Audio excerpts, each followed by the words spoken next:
Baru sah jadi istri, Adiba diminta segera tinggalkan rumah ibu. Adiba Kanza bersiap-siap meninggalkan rumah Umi Pipik usai sah jadi istri dari Egy Maulana Fikri. Diketahui Adiba dan Egy telah melangsungkan akad nikah di sebuah gedung di kawasan Pati Unus, Jakarta Selatan, Minggu 10 Desember 2023. Akad nikah Adiba Kanza, Az-Zahra dan Egy Maulana Fikri dilangsungkan sekitar pukul 12:30. Sementara itu, putri Umi Pipik, Abizar, menjadi wali nikah Adiba dan Egy.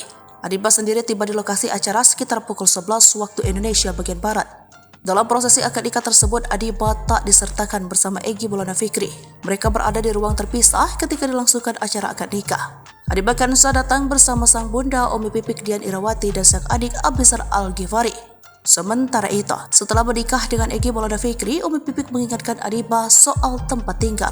Umi Pipik mengingatkan Adiba untuk keluar dari rumahnya setelah resmi menikah. Bukan tanpa alasan, Umi Pipik ingin menghindarkan konflik antara mertua dan menantu. Umi Pipik juga menghindari terjadi kecemburuan yang terjadi pada menantunya kelak. Bukannya ngusir, bukan, tapi saya untuk menghindarkan konflik dengan mertua dan menantu.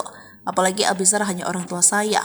Tahu kan cintanya anak laki-laki? Saya menghindarkan itu, saya tidak ingin istrinya nanti cemburu. Saya menghindari itu, ujarnya. Ibu 4 anak ini tak masalah jika anaknya harus mengontrak jika telah menikah. Menurutnya hal tersebut lebih baik daripada harus tinggal satu atap dengan mertua. Kalau mengontrak bismillah, yang penting kalau semakin jauh tempat tinggalnya semakin rindukan, ingin seperti itu, ujarnya. Umi Pipik pun meminta doa agar acara pernikahan anaknya berjalan dengan lancar. Pokoknya doakan saja dimudahkan sama Allah, diberikan kelancaran ucapnya. Umi Pipik pun telah memberikan bekal untuk Adiba terkait tugas dan kewajiban seorang istri.